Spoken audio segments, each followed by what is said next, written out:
This program, ito lamang himpilan ng DWTL.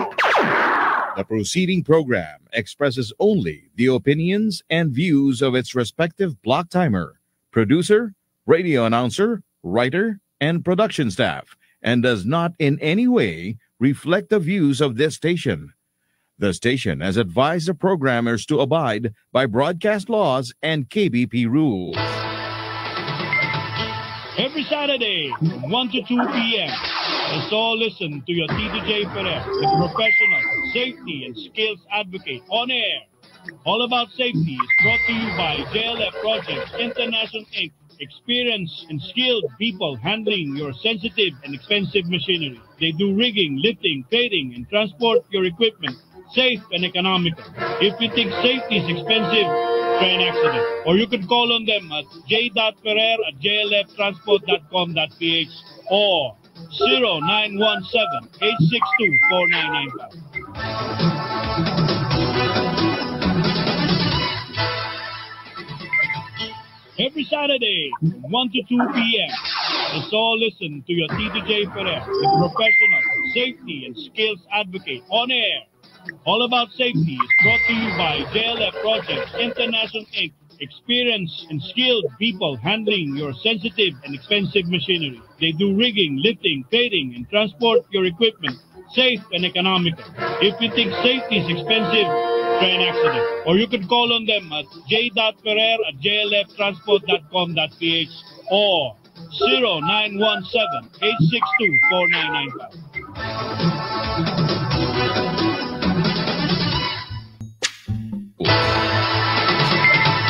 Every Saturday, from 1 to 2 p.m., let's all listen to your TDJ Ferrer, the professional safety and skills advocate on air. All About Safety is brought to you by JLF Projects International Inc. Experienced and skilled people handling your sensitive and expensive machinery. They do rigging, lifting, trading, and transport your equipment safe and economical. If you think safety is expensive, try an accident. Or you could call on them at j.ferrer@jlftransport.com.ph or 0917-862-4995.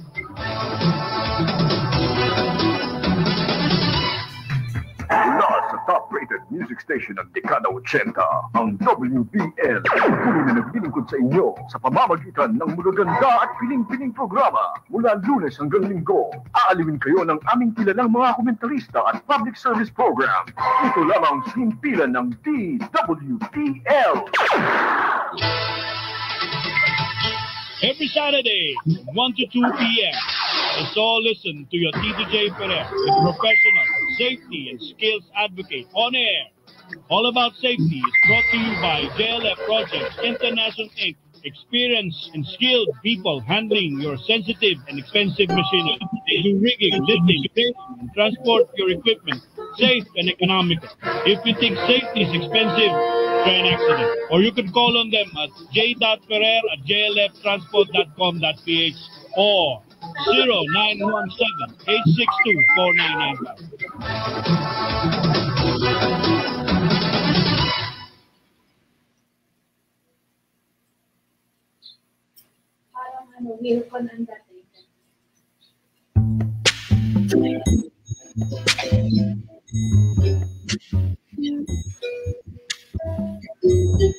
Ay, ano ba? Naka-live ba tayo? Live na ba to? Hi sa inyo lahat. Good afternoon. Si KJ ata hahabol or something. Sana makahabol si may emergency ata si KJ. KJ, good afternoon. Wherever you are, at good afternoon sa lahat ng mga nakikinig ngayon. Ewan ko, nasa si KJ ata, makapapuntang studio or ano. Anyway, pagtsagaan nyo na lang po ako si Brad Pitt para sa ating episode ngayon ng All About Safety. Alright, it's Saturday and ayan na po ang ating guest. Hi! Hi, sir. Good afternoon Hello. po. Sir Michael Afternoon. Arguel, yes. Ayan, Vice President ng EEI Corporation. Hello, sir. Good afternoon. Welcome to All About Safety. Medyo wala pa si KJ, ang ating partner. Please greet our audience, sir. Go ahead. Magandang hapon sa iyo. Brad Pitt, kamusta ka na? Matagal tayo hindi nakita. Tagal na. Tapos, hindi pa natin kasama ngayon si KJ. Sana makahabol si yes. KJ. Ayan. So, ang topic natin ngayon ay fire, tungkol sa sunog-sunog. Fire safety. Lalo ngayon ang Fire Prevention Month ngayon, di ba, sir? March. Yes, oo. March. Oo. Yeah. Ngayon yung yun yung mga fire drill ngayong ginaganap, saka yung mga fire competition. Ngayon yan. Sir, ang cause, pinakamataas na cause ng sunog? Faulty wiring, naiwang kandila, or ano po, may data po ba tayo dyan tungkol dyan sa... Meron data. Actually, magkaiba kasi halos yung... Magkaiba, merong sa household or at home, meron din establishment. Sa establishment, nangunguna yung faulty electrical wiring. Sumusunod na dyan yung mga flammable materials at saka yung mga heat from the inadequate equipment. Pag sa home naman, number 1 dyan, smoking. Pag home. Okay. Yung sa Yossi, galing ng... Paano yun? Initya, hinagis lang somewhere. Naiiwan. Tapos may katabing combustible material. Oo. O kaya naman, yung iba, nakakatulog. Misin din sigarilyo. Babagsak sa kumot, sa unan. Yan. Nasusunog. Grabe pala, no? Yung mga sir, yung mga... Alam mo, galing sa LPG na meron din naman pero very seldom. Very seldom. Alam mo ba na ang sunog sa atin, bibigyan lang kita ng konting background dun sa yung Fire Prevention Month, March. Sige, sir. Oo. Nung kapanahunan ni Marcos, Batasang Pambansa. Sino po yan? Si President Edgar Marcos. Senior, opo. Senior. Oo. Meron siyang pinoproklama, yung PD 115 na pinoproklama itong March na to magiging Fire Prevention Month. Itong March. Dahil doon sa PCINP, may data sila, merong panahon yung March ang may pinakamaraming sunog at doon sa isang buong taon 3,500 ang namatay. Yung taon na yun. Oo. So, at yung namatay na yun, 70s or 80s? Oo, 70s. Oo, 70s to 80s to kasi PD pa Batasang Pambansa, if you remember Batasang Pambansa. Yes. Oo. So, yun yung yung Proclamation 115. Kaya nagkaroon ng Fire Prevention Month. Ngayon, ginagawa na lagi every March. Hindi na inalis yun. Pero kung tutusin sa data natin, ang pinakamaraming sunog, December hanggang February. December. Ayun, dahil doon sa mga paputok yan. At saka Christmas light. Yeah, Christmas light na low quality. Para makatipid. So, bibili ng mas mura, pero China. Yung quality, napamahal pa lalo sila. Yes. Nasunog yung... Kaya gano'n. Baka nasunog yung buong barangay dahil sa katitipid nila. Yes. Yun. So, dapat pala December ang balitan. I-declare kasi yung December, doon sa proclamation ni Marcos, yung December naman, safety at home awareness pag December. Kasi yung mga pamilya, mostly, nakabakasyon. Yun, Maraming events. Maraming safety at home paggamit awareness. Mga Paggamit ng mga yung mga octopus wiring, octopus wiring. Nagkakaroon ng overloading. Yun yung doon nagkakaroon ng short, parang ganun. Pero ngayon, hindi na problema yun kasi kapag ka nagkaroon ng octopus wiring, tapos nag-short, nagtitrip lang yung breaker natin. Ang nasusunog na lang ngayon, yung lumang bahay na hindi nagpalit ng breaker. Ayun. So, may may tawag doon. May fuse. Circuit breaker. Bali, nire-reset lang yun. Kaya nga, ang gamit nila yung fuse pa. Yes. Kaya, so, ang gamit nila yung lumang switch. Hindi na problema yun. Yes. Pero ngayon, breaker na. Circuit breaker na. Breaker. So, may magnetic contact. Nagko-contact lang. Magaling. Pagka nag-short o kaya nag-overload. Sino ba nag-invento nun? Magaling. Komisado kung sino nag-invento ng Pero ako, kakilala ko ang kung sino nakaisip ng safety sa buong mundo. Si Frank Bird. Ayan. Sino yan? Yun yung father of safety. Yun yung nagturo sa amin na kung saan accident is preventable. So may theory siya kapag yun po Amerikano siya na nakaisip ng theory ng safety. Kapag ka daw may lost time sa isang trabaho at may 30 minor injuries, meron daw tayong nakalimutan na 600 near misses. Ibig sabihin ng near misses, yung montik nang maaksidente, sinuwerte lang, hindi na injury. Dapat daw yun ang pagtuunan ng pansin. Yun ang theory niya. So, kasama na yung fire. Si Frank Bird. Sino? Frank Bird. Ibon. Ibon. Ang apelido siya yung nakaisip nun. Bird, Parang yung naalala ko si Admiral Bird. Ano bang Admiral Bird? Di ibig sabihin, nasa siya. Nasa dagat yan. Nasa barko. Yes, pero rin siya, piloto rin siya.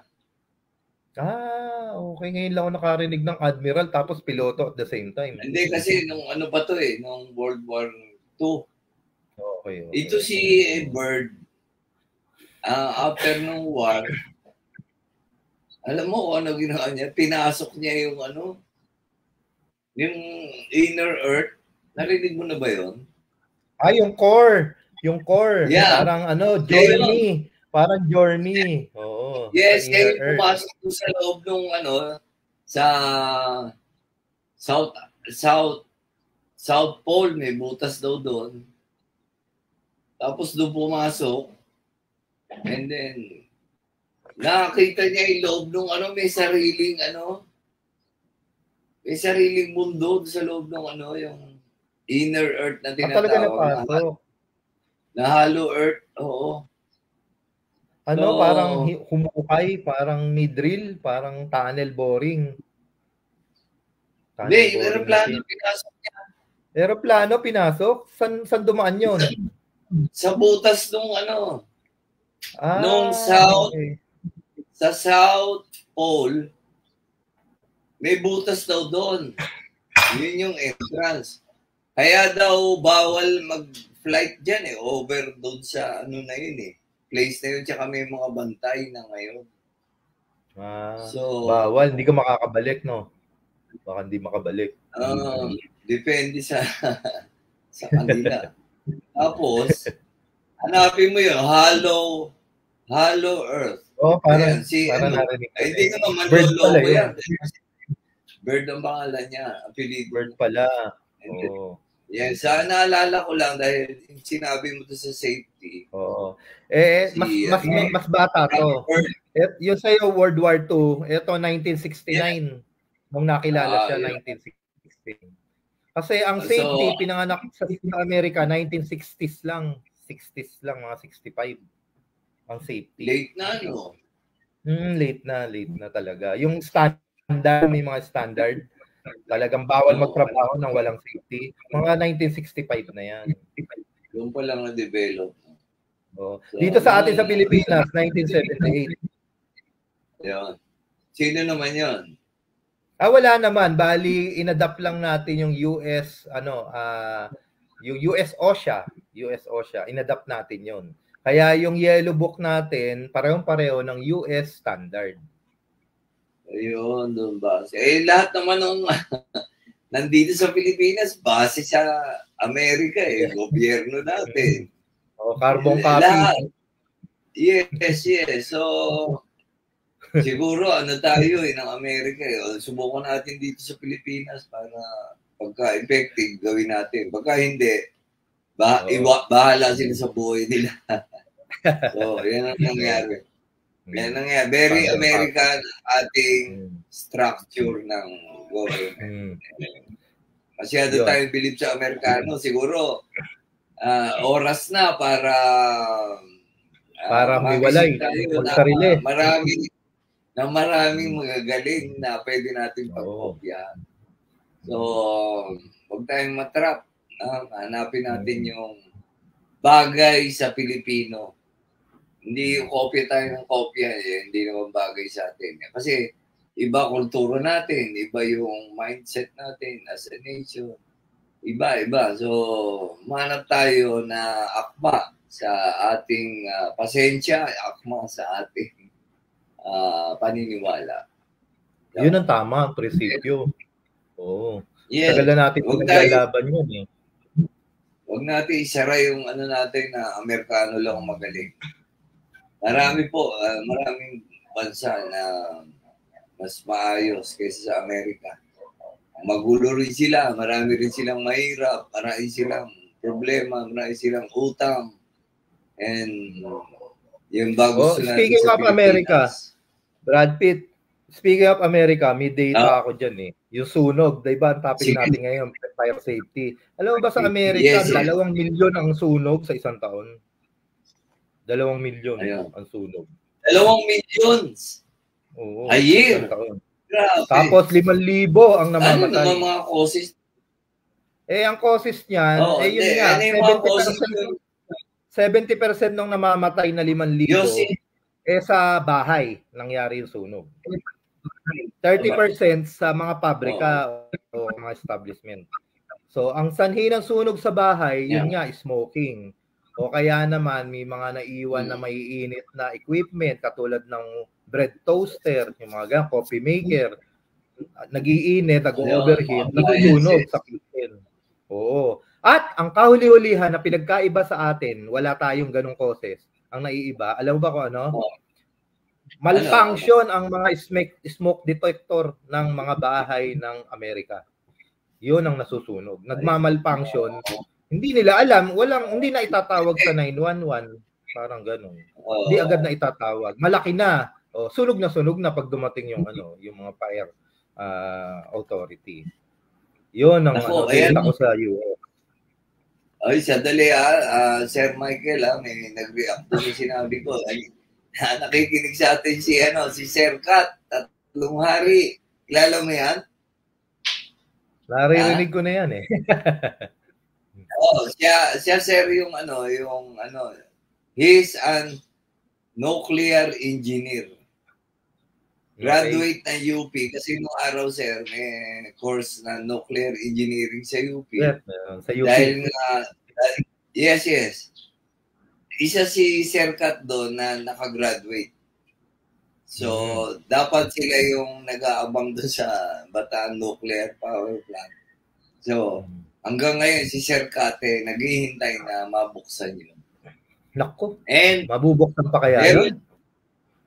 Ay, hintayin natin yung batas. Kailangan Sir kasi yung batas eh. Yes. So, nakilaan na yan, Sir kung Mark Coangco kasi sila yung nag-ano sa lower house para sa batas na nuclear. Yes. Papunta sa Senado. Anyway, nag-react si Sir Kat, 3 hari. Looks like fake news Admiral Byrd. Yung gano'ng kwento. Wala naman ako sinabi na totoo hindi. Basta yun yung inaano ko lang sa inyo na dito ko rin ano sa internet. So, anyway, Admiral yun. Hindi siguro man loloko yun. Yun yung nasa isip ko. Kaya, di ba, respetado siya eh. Hindi naman basta-basta isang kung sino lang yung nagsalita. Anyway, wala makakasagot niyan. Sir, kasi question mark din yung kay Sir Kat eh. Kung fake news eh, hindi rin siya sigurado na So, patanong din yung kanya. Alright? Sige, pag may mga tanong po kayo ang ating topic ngayon fire prevention. Fire safety. And ating guest is Michael Arguelles ng EEI Corporation. Ito yung ano po yung EEI engine. Nung unang tinayo yung EEI many years ago, ang ibig niyan equipment, Engineering Equipment Incorporated. Hanggang sa nag-evolve siya, dati trading kami ng mga equipment. Ngayon, mula nung 1970s, nag-shift na kami ng construction. Ayun. So, ano na pangalan niya? EEI Corporation Hindi na pinalitan yung EEI. Pero, yun, ginawa ng EEI Corporation. Dati EEI lang. Parang gano'n. Ayun. Yung dating company na trading, maliit na company na lang namin ngayon yun. Ang mother company na lang namin ngayon, General Construction. So, ilan taon na ang tagal na yan? EEI, since 1938. Wow. 1938, 80 pa. 30s pa. 30s. Pero, sino owner niyan? Dati galing sa Amerikano, pero ngayon, Filipino-owned to, majority. Filipino-owned. Dati, naging Yuchenko Group of Company. Ngayon, medyo partly, mga 1/4 na lang ang Yuchenko. Dati, 60%. Yan, si Katatlong Hari, nag-comment.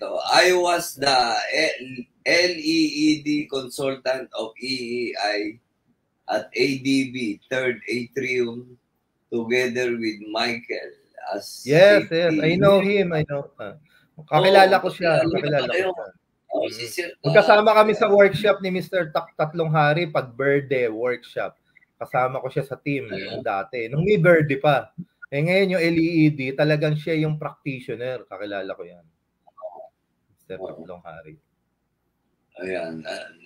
Nagkita kami nung yung show ko sa Music Museum, yung 40th anniversary ko. Nanood si Sir Kat. Ikaw, Sir, hindi ka nanood. Oo nga, sayang na-miss ko yun Ang ganda nun Ang saya. Non-stop yun. Yes, non-stop kasi yes, stand-up comedians yung mga kasama ko magagaling. And tapos yung banda namin, Aria Band. Galing. You miss that. Wala bang repeat? Walang repeat. Meron yan. Repeat ni Brad Pitt. Para meron. Repeat. Ayan, meron pa. Si Pam to Thank you, Brad Pitt, for supporting Engineer J always. Of course, ito si Mrs. ni KJ, si Pam. Yan. Tapos, hi din sa Oliver Merced. Good PM sa'yo. Oliver, baka may mga tanong kayo ang ating topic ngayon about safety sa sunog. Yan. Sir, ano pa mga tip natin para makaiwas sa bahay muna? Tip natin. Sa bahay. Sa bahay muna. Yun, sa bahay muna. Kasi mula nung ginawa yung Republic Act 9514, ini-encourage ang lahat ng establishment, even bahay, kailangan natin i-practice yung fire prevention and suppression. Ano ibig sabihin nun? Yung fire prevention, tatlong E. Tatlong E ang tatandaan natin. Sige. Una, educate our kasambahay, our family members. Gano'n naman din sa establishment, educate yung ating employees, subcontractor, o any members doon sa establishment. Ano i-educate sa kanila? Ang i-educate yan, educate dati sa siya fire. Dati siya sa TV, pinapakita ng mga tips. Oo, una i-educate mo kung bakit nagkakasunog. So, bakit ba nagkakasunog? Nagkakasunog siya dahil sa element of fire. Tatlo yon: oxygen, fuel, heat. Kapag pinagsama-sama mo yon, nagkakaroon ng chemical reaction, nagkakaroon ng fire. Ngayon, pag hindi mo pinagsama yon, walang fire. Kaya, yun yung i-educate mo sa tao. Paglalayuin mo sila laging tatlo para hindi magkaroon ng chemical reaction. Yun, triangle of fire. Triangle of fire. So, yun yung educate. Pangalawa naman, kailangan daw, medyo turuan natin. Yes. Turuan natin maging fire brigade yung mga tao natin. Kasi pagka nagkasunog na, pag sinabing sunog, sintaas na ng tao yung apoy, matagal bago dumating yung bumbero. Sa 911, doon sa Amerika, ang bumbero dumarating 17 seconds. 17.1 seconds. Sa Amerika yon. Dito sa atin, bibilaan mo. 17 days. Gaano katagal? 17 days. 17 minutes naman. No? 17 days. 17 Tama. minutes, pero walang laman yung tangke ng bombero. Walang laman yung tubig. Oo, sa hydrant. Hindi, ang problema naman dyan, ang problema ron, yung mga bumbero naman kahit dumating ng maaga, pero walang dadaanan doon sa di ba? Yung mga masisikip na Oo, masisikip. Kaya, kahit maaga siya, wala rin. Kaya mas kailangan natin i-deputize natin yung pagiging fire brigade. Halimbawa, sa bahay, mag-invest tayo ng isang fire extinguisher para every time na magkaroon ng sintaas ng 1 foot na apoy, kayang-kaya nating extinguish. Kasi ang fire extinguisher, nakaka-extinguish lang yan, ang palatandaan, kailangan 3 feet lang. Pag lumagpas na dyan, hazardous yun, delikado na sa tao. Tatawag ka na ng bumbero. Ngayon, kailangan, huwag mong palalakihin ang apoy. Huwag mong palalakihin. Yeah. So, ano yung ating second E, sir? Education yung una. Second E, yun po. Establish fire brigade. Establish fire brigade. Yeah. So, sa barangay, sa bahay. Pangatlo. Sa barangay, sa bahay, sa kumpanya. So, yun. Pangatlong E naman, exercise drill. Ibig sabihin, paplanuhin mo, may fire safety plan ka o ano gagawin nyo kapag ka may sunog, saan ka pupunta, saan ka mag-evacuate. No? Kasi iba ang fire, iba ang fire kaysa sa mga earthquake. Normally sa earthquake, drop, cover, and hold, shelter in place. Pero pag fire, labas agad yun. Hindi pwedeng nagtatago sa fire incident. Pag may fire incident, lalabas agad. So, dapat pinaplano kung paano lalabas in case of fire. So, mag-invest ng fire extinguisher. Kung kinakailangan, fire alarm, kahit sa bahay, walang mas maganda. Kasi na-alarm kayo. Di ba? Smoke detector. Smoke detector. And yung mga ilagay niyo sa places na hindi maabot ng mga bata. Yung mga phosphor, yung mga lighter. So, malayo sa mga bata. Kaya, yun po ang fire prevention. Ang fire prevention, number 1, identify fire hazard. Ano yung mga fire hazard? Tama ka. Yung mga posporo, kandila, lighter, dapat hindi naaabot ng bata kasi baka pagmulan. It's a hazard pagkahawak ng bata. Hazard. Hindi pa siya accident. Hindi pa siya incident. Hazard pa lang siya. So, kailangan, ma-prevent ka agad yun para hindi maging fire. Sabi nga ni Frank Bird, kaya idol ko po si Frank Bird, sinasabi nga nila. The best, ang pinaka-best daw na, yan, kung mapapakita ko nga lang sana sa inyo yung yung PowerPoint. Sabi, to have no fire at all. To have no fire at all. Sabi niya, ang pinaka-best fire prevention, kailangan walang apoy. Walang apoy. Ngayon pa lang, walang apoy. Meron ka diyang, pwede natin ipakita siguro. Hindi ko ma-share. Share screen, yan. Ano ba yan? Ano ba? PowerPoint? Oo, sana eh. Oo, hindi ko ma-share no? Share screen. Ito. Tapos, ito.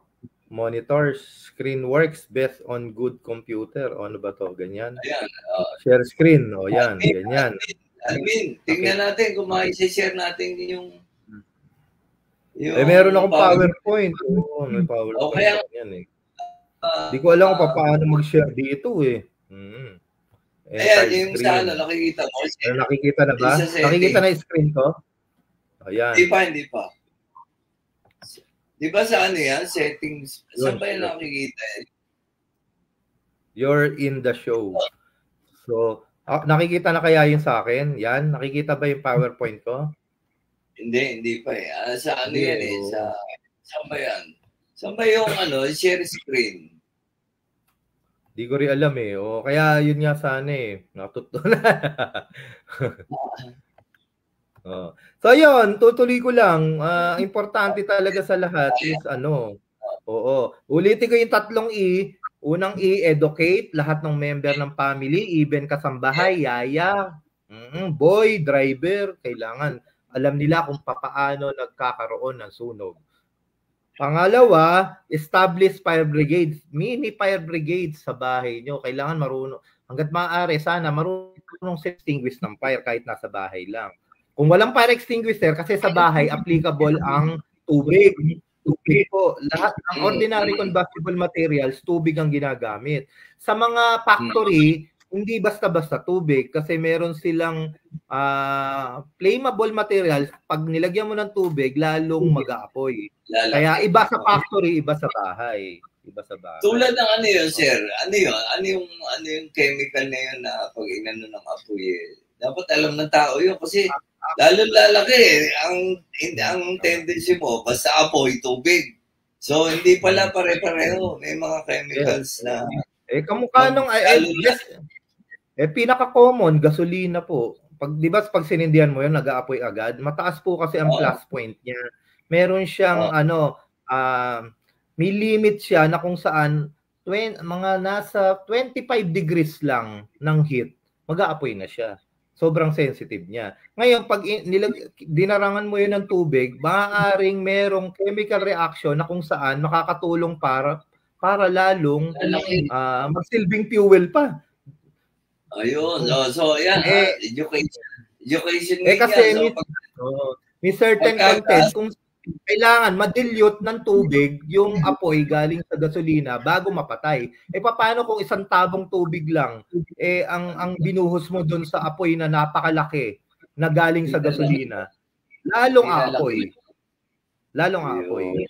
Ayan tandaan nyo mga nakikinig ngayon. Kasi ang tendency mo apoy agad. Tubig agad pagka-apoy. So, hindi pala ganun. Depende kung ano yung ng pinagmulan ng apoy. Doon sa education dapat kasi yung doon lang kanya-kanya lang sa bahay. Dapat mas mas media. Yung education na yan. So ulit-ulit. Kasi araw-araw yan yung sa safety sa apoy. Ngayon sa mga barangay. Sa mga barangay ngayon, nag-iikot yung mga Bureau of Fire, yung mga member natin, mga kaibigan natin, sa mga bureau. Nagtuturo sila. Kaya lang, nare-reach mo, konti. Hindi katulad, kunyari, dito sa social media o sa mainstream media, yung reach, marami. So, yes. Sayang hindi natin maximize tong gamit nitong ang gusto natin, yung mga chismis, yung mga kabit, nag-away si ganito, si gano'n. Mga marites, nag-away si gano'n. Yun ang gusto natin. Ayaw natin ng So, education. Yeah, ayaw natin ng mga gano'n. Gusto natin entertainment na lagi. mga chismis, mga nag-away si ganito, nag-iwalay si gano'n, may utang si ganito. Nag-break, no? Yes, gamitin po natin to ng tama. Katulad nitong advocacy ni KJ Ferrer. So, ilang taon na itong all about safety, advocacy niya to. Hindi siya kumikita rito. Basta gusto niya yung advocacy niya na sa safety talaga siya. So, ayan, tingnan natin. Baka may mga tanong. Nakikita mo ba yung mga comments? Ha? Nakikita mo ba yung comments? Ayan, kaya ulit, paborito ko talaga ito si Sir Kat. Make smoke heat detectors mandatory at homes and buildings connected to Bureau of Fire Protection. Kaya, maganda yan, Sir Kat, pero yung karamihan ng natin, mahihirap, and they cannot afford that. Yung mandatory yan, maraming makukulong. Maraming magpe-penalty. So, maganda yan. Talaga, di ba? Lahat merong nakonektado sa Bureau of Fire para pag na-detect, siguro matatalo pa natin yung Amerika. Baka 10 seconds lang, nandun na. So, ayan, maganda yan. Tapos, question, ayan, ito, galing kay Pam. Question po, since Fire Prevention Month, ano po ang unang dapat gawin ng isang employee when fire broke out? Aside from don't panic. Ayan. Yun, unang-una, sinasabi ko kanina, yung 3 is, isa doon is yung makipag-participate po tayo sa ating exercise drill. Kasi sa exercise drill, alam natin kung ano ang gagawin natin. Sa isang establishment, sabi kanina ni Mr. Tatlong Hari, so under ng RA 9514, required merong mga fire suppression unit, fire alarm system. So pinapractice doon kapag nakakarinig ka ng alarm, malalaman mo kung saan may sunog doon sa vicinity ng iyong kumpanya.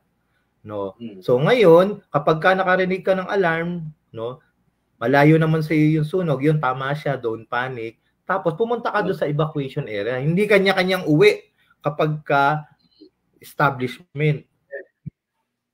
Kasi checking kayo kung ano nangyari. Makikinig tayo sa incident commander. Meron po tayong nakatalang incident commander sa ating kumpanya. Yun yung tinatawag nating emergency response team. Sila po ang namamahala ng mga gagawin bago natin i-declare na fire out o kaya all clear. Pwedeng bumalik, pwedeng umuwi. So hindi mo pwede yung kanya-kanyang takbo. So again, ini-encourage ang lahat ng empleyado kapag ka may sunog sa kanilang opisina, kumpanya, actually dapat gagamitin nyo yung natutunan nyo doon sa inyong practice drill. So yun ang gagamitin nyo. So kanina nabanggit ko rin yung sa home fire safety, kapag ka 3 feet below ang taas ng apoy. Yun palatandaan naming mga safety practitioner. Kayo mismo ang pumatay na. Dahil sa kumpanya, required na matuto kayong gumamit ng fire extinguisher. Kaya kayo ang papatay ng sunog. Ngayon naman, kapag mataas na apoy, sintaas na ng tao, tatawag kayo, i-activate yung alarm, tatawag ng atensyon ng fire brigade ng kumpanya. Dahil required din po sa mga establishment na magtalaga ng fire brigade o isang grupo na marunong pumatay ng apoy habang hinihintay ang tulong ng local fire department. Protocol po yun ng isang kumpanya. So yun pala, kailangan din natin ng tape measure. Pag may sunog, ito 3 feet na. Pwede pa to. Hindi, palatandaan lang yun. Palatandaan lang. Tansyahan lang. Ito, Sir Michael, ito yung tanong ko. Kasi dyan sa sunog na yan, hindi naman karamihan na mamatay na dahil nasunog siya ng apoy. Yung suffocation doon sa sa usok na Ano maganda rin, kunyari na sa isang kwarto ka, no? So, puro usok na yun, and then, apoy, most na mangyari na mas-suffocate ka eh. So, usually nga ganun nangyayari, nasusuffocate. Hindi, babagsak na, tsaka lang masusunog. So, may data rin po tayo dyan. 70% ng namatay sa sunog, hindi nasunog ang katawan. Hindi nasunog ang katawan. Hindi na-suffocate niya. So, doon natin magagamit yung education. Kasi sa education nga, bukod sa alam natin yung chain reaction ng fire at saka yung classes of fire, yung ABC, tinuturo rin kung ano gagawin kapag na-trap ka na. Yung tinutukoy nyo, Brad Pitt, na-trap na yun. Kasi ang unang tinuturo, lumabas agad. Hindi siya nakalabas agad. So, na-trap agad. So, meron pang mga survival techniques na ginagawa para makalabas ka. O, hindi, zero visibility, puro usok. So, ang gagawin natin, yung 1 foot mula sa floor. Kasi ang tendency kasi ng fire, ang heat, pataas. So, yung 1 foot, oo, libre yun. Doon kino-compress yung oxygen kasi we have a 21% oxygen sa normal condition. Ngayon, kapag kami mga usok na gawa ng sunog, meron po siyang carbon monoxide. Ngayon, yung carbon monoxide, dinidilute yung oxygen, kaya nauubusan ng oxygen. Ngayon, kino-compress niya pababa yun sa sahig. Ngayon, gagapang ka sa sahig para makahinga ka. Ngayon, paano ka hindi ka makakakita? Paano ka makakakita? Paano malalaman yung pinto kung hindi mo kabisado yung lugar? Ang gagawin mo, kakapain mo yung pader hanggang sa makapa mo yung pinto habang gumagapang ka. Huwag kang gagapang sa gitna. Saka kung nasa building daw, kung nasa building daw, huwag sasakay ng elevator. Opo, siyempre. Dahil may team, mawawala na fire. Oo. Matatrap kayo ron.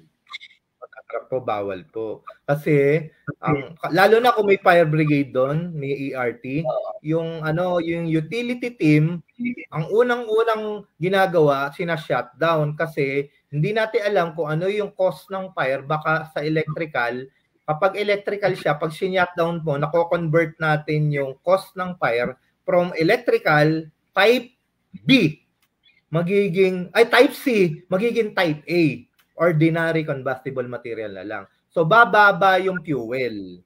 Kaya, ang tendency, ang procedure, kapag sa mga building, pinapatay talaga yung power supply. Pinapatay. Ayun. Dahil, kino-convert yan from type C, magiging type A. Yung A, ordinary combustible material. Type C, electrical combustible material. Electrical appliance. Sir, yung pag kunyari mausok na ganyan, yung makakuha ka ng kumot or tuwalya na babasain para sa'yo or para sa mukha mo yung basang tuwalya. Tama ba yun? Medyo makakatulong pero ang pinakamahalaga yun, kahit simpleng tuwalya lang, kahit hindi naman basa, ang importante talaga yung 1 foot from the floor. Makarating ka doon, para makaano. Kasi baka maghanap ka pa ng gripo, matagalang ka bago gumapang Kaya hindi ko masyado ina-advise, no? Pero makakatulong. Yung iba, sir, ang tendency nila, pumunta sa CR, doon mag-lock. Ano kasi ba yun? tubig. Advisable ba yun, sir? Kung wala ka na talagang makalabas, di ka na yung iba sa education nga po. Sa education nga po, magkaiba ang fire incidents sa earthquake o kaya sa collapse structure, magkakaiba yan. Kasi, halimbawa, yung earthquake, big one. Duck cover and hold, shuttle in place muna, tapos wait for further instruction from the ERT. Pero sa fire, talagang lalabas po. Yung pinakamabilis na panahon, lalabas. Pero cool and calm. Pero dapat talaga makapag-evacuate. Ito siguro kasi mga na-trap na. Wala nang nagkamali. Wala nang hindi na-educate. Hindi na-educate. Hindi, kahit na-educate, merong ano talaga, kunyari, nasa taas lang. Nasa condominium. Nasa taas ka, dito nagsimula sa baba yung sunog. Wala ka nang dadaan ng pababa. So kahit na-educate ka. Napakatagal. Napakatagal kasi matrap. Sa totoo lang po. Pagka nakita niyo yung education, sobrang tagal bago ka matrap. Pagka alam mo yung lugar papaano mag-evacuate doon sa fire exit, mula doon sa condominium mo, lalabas ka ng pinto, fire exit. Lalo na yung mga high-tech na condominium, meron pa silang mga yung back pressure ng apoy, tinatakpan pa nila yun, mga high-tech yun. Pero ito, ang importante, yung fire exit, alam mo. So, napakatagal talaga. Tapos, gumana yung alarm. Ma-alarm kayo kagad, lalabas kayo kagad. Ngayon, pagka may mga detekto, yung mga alarm, yung system, sprinkler, tapos hindi educate, yun yung natatrap po. May tendency pumunta sa banyo o kaya minsan sa balcony na. Hihingi ka na ng tulong sa labas. Sa labas na. Naalala ko pero ina-advise talaga namin. Evacuate. Naalala ko tuloy yung malaking sunog dito sa Malabon ba o Nabotas. Yung maraming na-trap. Yung tindahan ng gawaan ng tsinelas. Naalala mo yan? Tsinelas. Yes. Ay, siyempre, goma yun eh. May nagwe-welding ata. May nagwe-welding na gano'n. Tapos, yun nga, doon nag-start yung apoy. Tapos, natrap silang lahat. Ang dahil namatay doon eh. Pumatak sa basurahan yun, kung di ako nagkakamali. May nagwe-welding, maintenance. Pumatak doon sa ilalim niya, basurahan pala yun. Parang gano'n. So, unang nag-layoff yung basurahan. Ngayon, hindi na nila mapatay. Ang bilis kumalat dahil goma. So normally ang normally naman natatrap kamukha ng ozone disco, kaparehas niyan yung factory ng goma. Maaari yung pinalalagyan noong mga tao ng workers, kulang yung evacuation. Halimbawa, ngayon, minimum po 2 pinto sa isang floor. Para doon sa isang side magka-apoy, may evacuate sa kabilang side. So, imposible naman pong mag-apoy sabay doon sa 2 side ng floor. So, maaaring yun, hindi pasado sa fire code, pero nagkaroon ng building permit. Parang ganon. Yung sa ozone ata, parang kulang yun. Panic na sila. Tsaka, parang paganyan yung pinto, pag ganin yung pinto, tinutulak nilang pag ganon. Yes. Pag ganin yung pinto, parang may mga kwentong ganin yes. Yan. So, isa lang ang exit, isang pasukan, isa rin ang labakan. Dapat dalawa. Depende pa sa dami ng tao at area ng lugar. Pwedeng 2, 3, 4. Sir, sa history ng Yes. Sir, sa history ng sunog dito sa ano yung pinakamalaki in terms of maraming namatay? Sa aking tala, hindi ako well versed, pero yung natatandaan ko sa mga lecture ko, yun nga ozone disco, kulang 200 yun. College pa lang ako noon eh. Tapos Manor Hotel, you know Manor? Saan yan? Sa Manor. Quezon City yata eh. Ay, Manor ba? Ay, hindi. Bago na yon yung nasa Baguio. Pero may Manor dati sa Quezon City. Ang naman nun, marami na trap kasi nung araw, naglabas ng ordinansa na lahat ng establishment pinalalagyan ng bakal na cover yung lahat ng bintana. So, hindi sila nakalabas agad. Grill. Yun. Manor. Oo. May grill. Oo, dito. Yun yung mga natatandaan ko dito na nasa record ng almost mga 200 ang namamatay. Marami na yun eh. Ngayon naman, hindi naman marami masyado, pero sikat. Alam mo yung sa Resort World. Oo.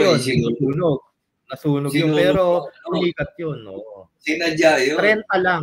30 lang namatay doon. Pero sikat yun. Pero marami rin yun. Isang buhay lang, marami. So, yun naman, sinadya yun. Hindi naman, Sinadya yun. Aksidente yun.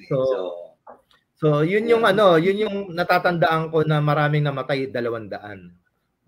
Mga average 200 ang namamatay. Yung dalawang yun. The rest, kamukha ng factor yung sinasabi mo, hindi naman umaabot sa ganun, yung namatay.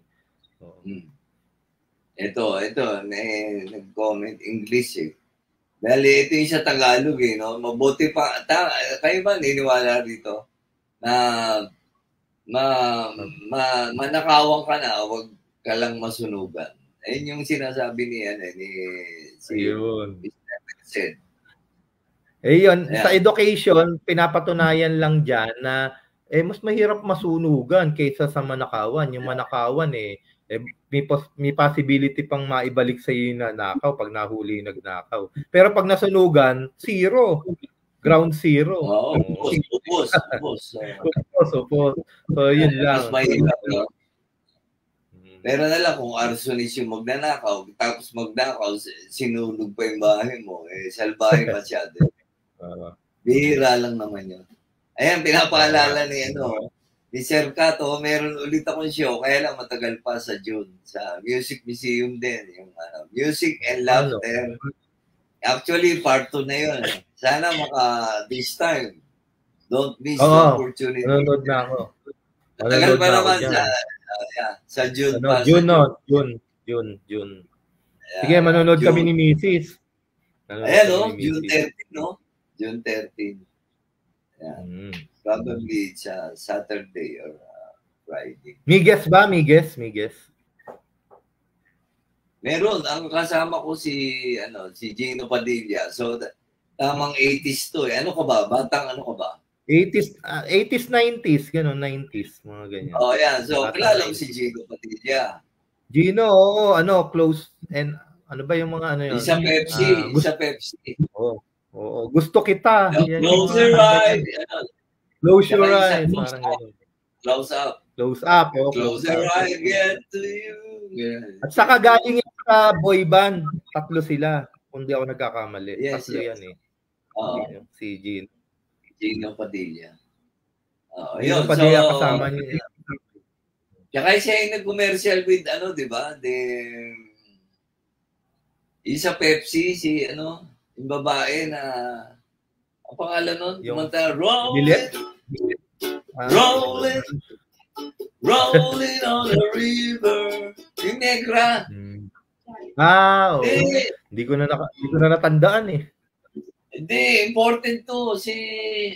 Yung kumanta ng I'm a damn private dancer dancing for money, ha? Si Tina Turner. Yan. Tina Turner. Sikat Gino yun dati. Padilla. Yes, Gino Padilla with Tina Turner, Pepsi commercial. Tama, napatandaan ko yun. Duet nila yun eh. Sa Amerika yata yung ginanap eh. Most probably. America. Well, anyway, so ang kasama ko dyan si Gino Padilla, tapos yung may banda rin, of course, Riser Inc. Band. Ayan, the best band in the whole Marikina. Ayan, Riser Band. So, ayan. Ano pa mga comments? Stay calm po, call emergency, alert, all occupants, leave the area immediately. Move to evacuation area. Yun pala ang So, yun din, no? Nabanggit nyo na yun, sir, no? Yes, nabanggit na. Right. Ayan. Naku, ang bilis, 154 na agad, Hindi na nakaabot si Kajay, ha? Kajay! Anong nangyari sa'yo? Ako. Akala ko. Anyway, akala ko, Brad Pitt, magsasample ka. Ayan, no? May gitara ka eh. Sige. May 5 minutes pa tayo. Ukulele to, ukulele. Ukulele. Ukulele. You know so long I love you. You know I love so well. Will I wait a lonely lifetime? You want me to, I will. Yun. Yeah, from the Beatles. Ay, sir, ano ha? Sample. Nagigitara ka ba o nag-ukulele ka? Hindi. Nagbebenta ako nito.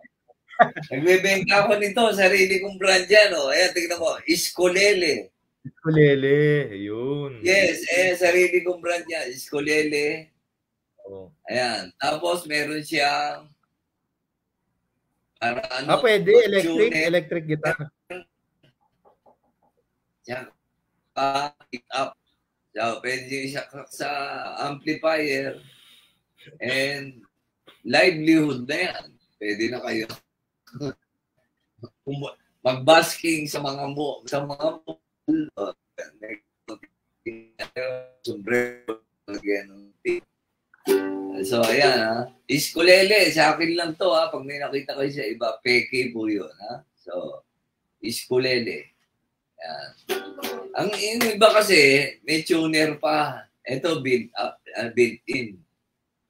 So, ayan. Anyway, maraming salamat, Sir Michael Arguelles, Vice President ng EEI Corporation for guesting again. Malungkot lang, hindi natin kasama si AJ and thank you sa iyong expertise sa ating topic ngayon. Maraming salamat po. Alright. Sige, mga babatiin mo, baka may and your last for today. Okay, so maraming salamat po. Binabati ko yung mga kasama nating empleyado sa EEI, kasama ng aking mga safety advocates sa Association of Safety Practitioners of the Philippines, kasama ng Safety Organization of the Philippines, na miyembro rin si Sir J. So binabati ko po kayo. Magandang hapon po sa inyong lahat. Ayan, maraming salamat, Sir Michael Arguelles, and hanggang sa muli ulit, ha? Pagka nandito si KJ, hopefully, ma-invite ka namin ulit dito. Alright? Maraming salamat doon sa mga nagtanong and yung mga nag-comment. Thank you sa inyo lahat, Sir Kat, ayan, Ma'am Pam, ayan, si Mr. Merced, ayan, yung mga naging guest natin lahat. Alright, thank you very much. Hanggang next week tayo and see you next week. Every Saturday, 1 to 2, dito lang po sa All About Safety. And this song is brought to you by JFL Corporation ni KJ Ferrer. Ano magandang kantahin? Beatles. There's one as a barrel in the marketplace. Molly is a singer in the band. There's one that's a Molly girl and like your ways and the beginning got this feeling in the band. Oblati, la pasar. La la la la la la la. Oblati, la la. La la la la la goes on. See you next week. Here, dito lang sa All About Safety. Sir Michael, see you on June 13, Music Museum with Gino Padilla and Riser Inc. Band. All right, thank you, DWBL. Thank you, Every Saturday, 1 to 2 p.m., let's all listen to your TDJ Ferrer, the professional safety and skills advocate on air.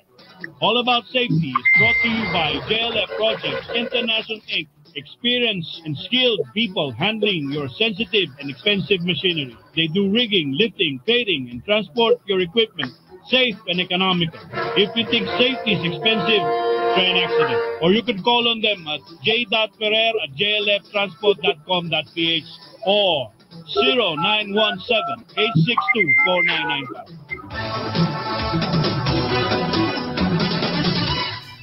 Mula sa top-rated music station ng Dekada 80, ang WBL. Tuloy na naglilingkod sa inyo sa pamamagitan ng magaganda at piling-piling programa. Mula Lunes hanggang Linggo, aalawin kayo ng aming kilalang mga komentarista at public service program. Ito lamang sa himpilan ng